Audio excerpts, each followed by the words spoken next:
সেদিন এক আপুর কিছু কথা শুনে অনেকক্ষণ কান্না করলাম। খুব খারাপ লাগলো। আমিও একজন মায়ের কষ্ট আমি বুঝতে পারি। আমার মতো যারা মা আছেন তারা হয়তো বুঝতে পারবেন। তো আমি সেই ঘটনাটা আপনাদের সাথে শেয়ার করছি। 6 মাসের মেয়ে আমার, 6 মাস বয়স। অনেক হাসি খুশি, মাত্র বসা শিখেছে। বাসায় শ্বশুর শাশুড়ি আর হাজব্যান্ড সব দিন বাসায় থাকে না, কাজের পারপাসে তাকে বাইরে যেয়ে 2-1 দিন থাকতে হয়। শ্বশুর শাশুড়ির সাথেই থাকি, একমাত্র বউ বলে কথা। সেদিন আমার মেয়েটার অনেক জ্বর উঠেছে, সে ঘুমিয়েছিল। আমি তাকে ঘুম পাড়িয়ে রান্না করছিলাম। অনেক কষ্টে রান্না বান্না সব শেষ করলাম।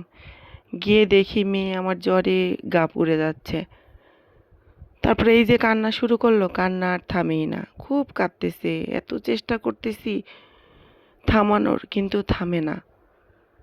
খাওয়ানোর চেষ্টা করছি, তাও খায় না, খুব কাঁদতেছে। হাজবেন্ডকে ফোন দিলাম, হাজবেন্ড খুব বিরক্ত হলো, বলছে কাজের মাঝে এগুলো ভালো লাগে না, তুমি মাকে বলো, আমি এগুলো কিছু জানি না। মনটা খারাপ করে কেটে দিয়ে মেয়েকে থামানোর চেষ্টা করছি। এমন সময় শাশুড়ি আসলো, এসে বলছে এত কাঁদে কেন, মেয়েকে থামাতে পারো না, খাওয়াতে পারো না, কেমন মা হইছো, মেয়েকে থামাতে পারো না। তারপর জোর করে কোলে নিয়ে মাথায় হাত দিয়ে দেখে অনেক জ্বর। বলছে মেয়ের তো অনেক জ্বর এসেছে, যাও ওষুধ নিয়ে আসো। আমি বললাম মা অনেক দিন আগকার ওষুধ আছে, সেটা কি খাওয়ানো ঠিক হবে কি না, ডাক্তারের থেকে শুনে নিলে ভালো হইতো না। বলছে না, এত জানার দরকার নাই, আমি কি বাচ্চা মানুষ করিনি, যা ওষুধ নিয়ে আসো। বাধ্য হয়ে ভয়ে ভয়ে ওষুধটা নিয়ে আসলাম। আনার পরে শাশুড়ি জোর করে মেয়েকে গলায় ওষুধ, 1 চামচ ওষুধ ঢেলে দিল। মেয়ে আমার গঙ্গাতে গঙ্গাতে একদম নিশ্চুপ হয়ে গেল। তারপরে শাশুড়ি তাকে 2 হাত দিয়ে ধরে উপরের দিকে ঝাঁকাতে থাকলো। ঝাঁকাতে ঝাঁকাতে একসময় মেয়ে আমার নেতিয়ে পড়লো। আমরা ভেবেছি ঘুমিয়ে গেছে। তারপর মেয়েকে বিছানায় শুইয়ে দিয়ে শাশুড়ি বলছে দেখো কিভাবে বাচ্চা সামলাতে হয়, শিখো আমার থেকে। কিছু তো ঢং নাই, মায়ের বাড়ি থেকে কিছুই শিখে আসোনি। আমিও একটু শান্তি পেলাম যে মেয়ে আমার ওষুধ খাইছে, হয়তো ঘুমিয়ে গেছে, তার কষ্টটা কমেছে। অনেকক্ষণ হয়ে গেছে, মেয়ে আমার নড়েও না, কিছুই করে না। মনের মধ্যে কেমন একটা কু ডাকলো। কাছে গিয়ে শরীরে হাত দিয়ে দেখি হাত পা ঠান্ডা হয়ে এসেছে। ভয়ে আমার বুক কেঁপে উঠল। আমি সাথে সাথে চিৎকার করে কেঁদে উঠলাম। হাজবেন্ডকে ফোন দিলাম যে দেখো আমার মেয়ে নড়ে না, কাঁদে না, কিছু করে না। হাজবেন্ড তো খুব বিরক্ত হয়ে বলছে যে কি নাটক শুরু করছে এত রাতে, বারবার ফোন দিচ্ছ। কেটে দিল। আমি কান্না করেই যাচ্ছি। শাশুড়ি এসে বলছে নাটক কম করো, এত রাতে এত নাটক কম করো, কি শুরু করছো, রাতে মানুষ ঘুমাবে না।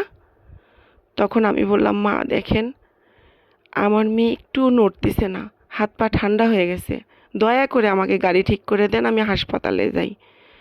কিন্তু আমার শাশুড়ি অনড়, তার বিশ্বাসই হচ্ছে না তার নাতনির কিছু হয়েছে, সে হাসপাতালে যেতে দিবে না। কিন্তু আমার শ্বশুর তখন উঠে এসে বলছে বৌমা তুমি রেডি হও, চলো আমি তোমাকে ডাক্তারের কাছে নিয়ে যাব। আমরা তো গেলাম ডাক্তারের কাছে, কিন্তু গিয়ে ডাক্তার যা বলল সেটা আর আমি সইতে পারলাম না। ডাক্তার বলল আপনার মেয়ে তো নাই, অনেকক্ষণ আগেই চলে গেছে। আমি কিভাবে এই শোক সামলাবো, আমি আর এই শোক সামলাতে পারলাম না। আমি জানি না তারপরে আমার কি হলো, আমি সেখান থেকে কোথায় গেলাম। আমি আমার মায়ের বাসায়, কাউকে দেখতে ইচ্ছা করে না, খাই না, নিজের যত্ন করি না, চুপচাপ থাকি। একদিন আমার মেয়ের বাবা আসলো খাবার দাবার নিয়ে আমাকে দেখা করতে। আমি সেই খাবারের বাটি দিয়ে তার মুখের মধ্যে মারলাম, সে অনেক আহত হলো। তারপর থেকে সে আর কখনোই আমার কাছে আসেনি। শুনেছি সে নাকি বিয়ে করেছে, তার নাকি সন্তান হয়েছে, তাকে নিয়ে সুখে সংসার করছে, কিন্তু আজও আমি সেই কষ্ট ভুলতে পারিনি। এভাবে আমার দিন যাচ্ছে। কিভাবে আমি আমার মেয়েকে মেরে ফেললাম, এটা ভাবতে ভাবতে আমার জীবন শেষ। আমি এখন একটু স্বাভাবিক হয়েছি, 3 বছর কেটে গেছে এর মাঝে। এগুলো পড়তে পড়তে একসময় মনের অজান্তে আমি কেঁদে ফেললাম যে আপুটা কিভাবে এই শোক সামলাবে, কোনো মাই পারবে না। আপনারা অবশ্যই জোর করে বাচ্চাকে কোনো কিছু খাওয়াতে যাবেন না, আর ডেট এক্সপায়ার জিনিস অবশ্যই খাওয়াবেন না। সবাই ভালো থাকবেন। আল্লাহ হাফেজ।